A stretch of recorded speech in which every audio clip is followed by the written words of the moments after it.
ಮಂಡ್ಯ ತಾಲೂಕು ಕೊತ್ತತ್ತಿ ಗ್ರಾಮದ ಎಲೆ ತೋಟದಹಳ್ಳಿ ಖ್ಯಾತಮ್ಮ ದೇವಿ ದಾಸೋಹ ಭವನದ ಉದ್ಘಾಟನಾ ಸಮಾರಂಭ ಅರ್ಥಪೂರ್ಣವಾಗಿ ಜರುಗಿತು.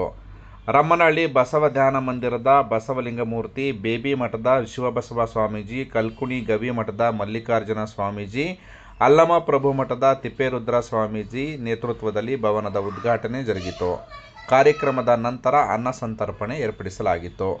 ಅರುಣೋದಯ ಕಲಾತಂಡದ ಮಂಜುಳಾರವರ ಗೀತಗಾಯನ ಕಾರ್ಯಕ್ರಮ ಗಮನ ಸೆಳೆಯಿತು. ಕಾರ್ಯಕ್ರಮದ ನೇತೃತ್ವವನ್ನು ದೇವಸ್ಥಾನದ ಟ್ರಸ್ಟಿಗಳು, ಗ್ರಾಮಸ್ಥರು ವಹಿಸಿದ್ದರು.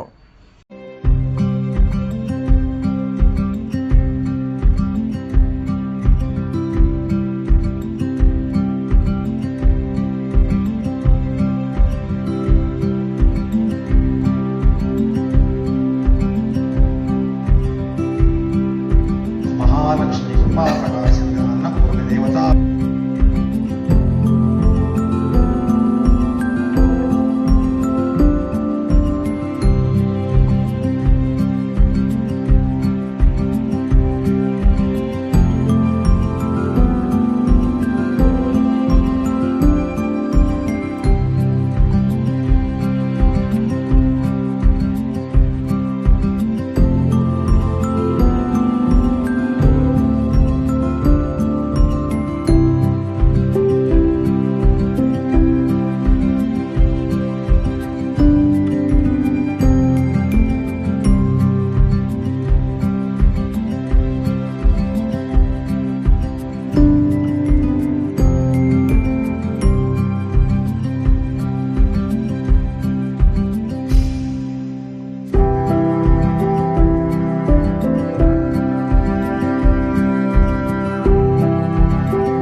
ಅಚ್ಚೇವು ಕನ್ನಡದ ದೀಪ, ಅಚ್ಚೇವು ಕನ್ನಡದ ದೀಪ, ಹಚ್ಚೇವು ಕನ್ನಡದ ದೀಪ, ಸಿರಿನುಡಿಯ ದೀಪ, ಮನ ಬೆಳಗು ದೀಪ, ಒಲವೆತ್ತಿ ತೋರುವ ದೀಪ, ಹಚ್ಚೇವು ಕನ್ನಡದ ದೀಪ, ಹಚ್ಚೇವು ಕನ್ನಡದ ದೀಪ.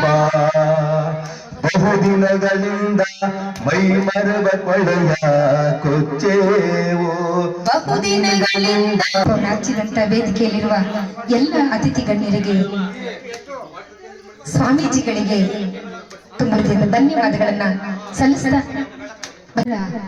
ದಾನಿಗಳಿಗೆ ವೇದಿಕೆಯಲ್ಲಿ ಪ್ರೀತಿಯ ಸನ್ಮಾನ ಕಾರ್ಯಕ್ರಮ ಕೂಡ ಇದೆ. ಸರ್, ನಮ್ಮ ಮಂಡ್ಯ ಜಿಲ್ಲೆಯಲ್ಲಿ ಅತಿ ಹೆಚ್ಚಿನದಾಗಿ ರಕ್ತದಾನವನ್ನ ಮಾಡಿರ್ತಕ್ಕಂಥ ಹೆಗ್ಗಳಿಕೆ, ಭಾರತದಲ್ಲಿ ಅವರು ಈ ಕ್ಷೇತ್ರದಲ್ಲಿ ಮುನ್ನಡೆಯನ್ನು ಸಾಧಿಸಿದ್ದಾರೆ. ನಮ್ಮ ಮಂಡ್ಯ ಜಿಲ್ಲೆಯಲ್ಲಿ ಇಂಥ ಒಬ್ರು ಮಾನವೀಯ ಮೌಲ್ಯವುಳ್ಳ ಮನುಷ್ಯರಿದ್ದಾರೆ ಅಂದ್ರೆ ನಿಜಕ್ಕೂ ನಾವು ಸಂತೋಷ ಪಡಬೇಕು. ದಾನಗಳಲ್ಲೆಲ್ಲ ವಿದ್ಯಾದಾನ, ಅನ್ನದಾನ ಶ್ರೇಷ್ಠ ಅಂತಾರೆ. ಅದೆಲ್ಲದಕ್ಕೂ ಮುಖ್ಯವಾಗಿ ಜೀವವನ್ನ ಉಳಿಸ್ತಕ್ಕಂಥ ರಕ್ತದಾನವು ಕೂಡ ಮುಖ್ಯ ಅಂತ ಹೇಳಿ ನಟರಾಜನವರು ಈ ಜಿಲ್ಲೆಯಲ್ಲಿ ತೋರಿಸಿಕೊಟ್ಟಿದ್ದಾರೆ. ಹಾಗಾಗಿ ಅವರಿಗೆ ಒಂದು ಜೋರಾದ ಚಪ್ಪಾಳೆ ಬರಲಿ, ಅಭಿನಂದನೆ ಚಪ್ಪಾಳೆ ಮುಖಾಂತರ ಪ್ರೀತಿ ಅಭಿನಂದನೆ ಸಲ್ಲಿಸೋಣ. ಧನ್ಯವಾದಗಳನ್ನ.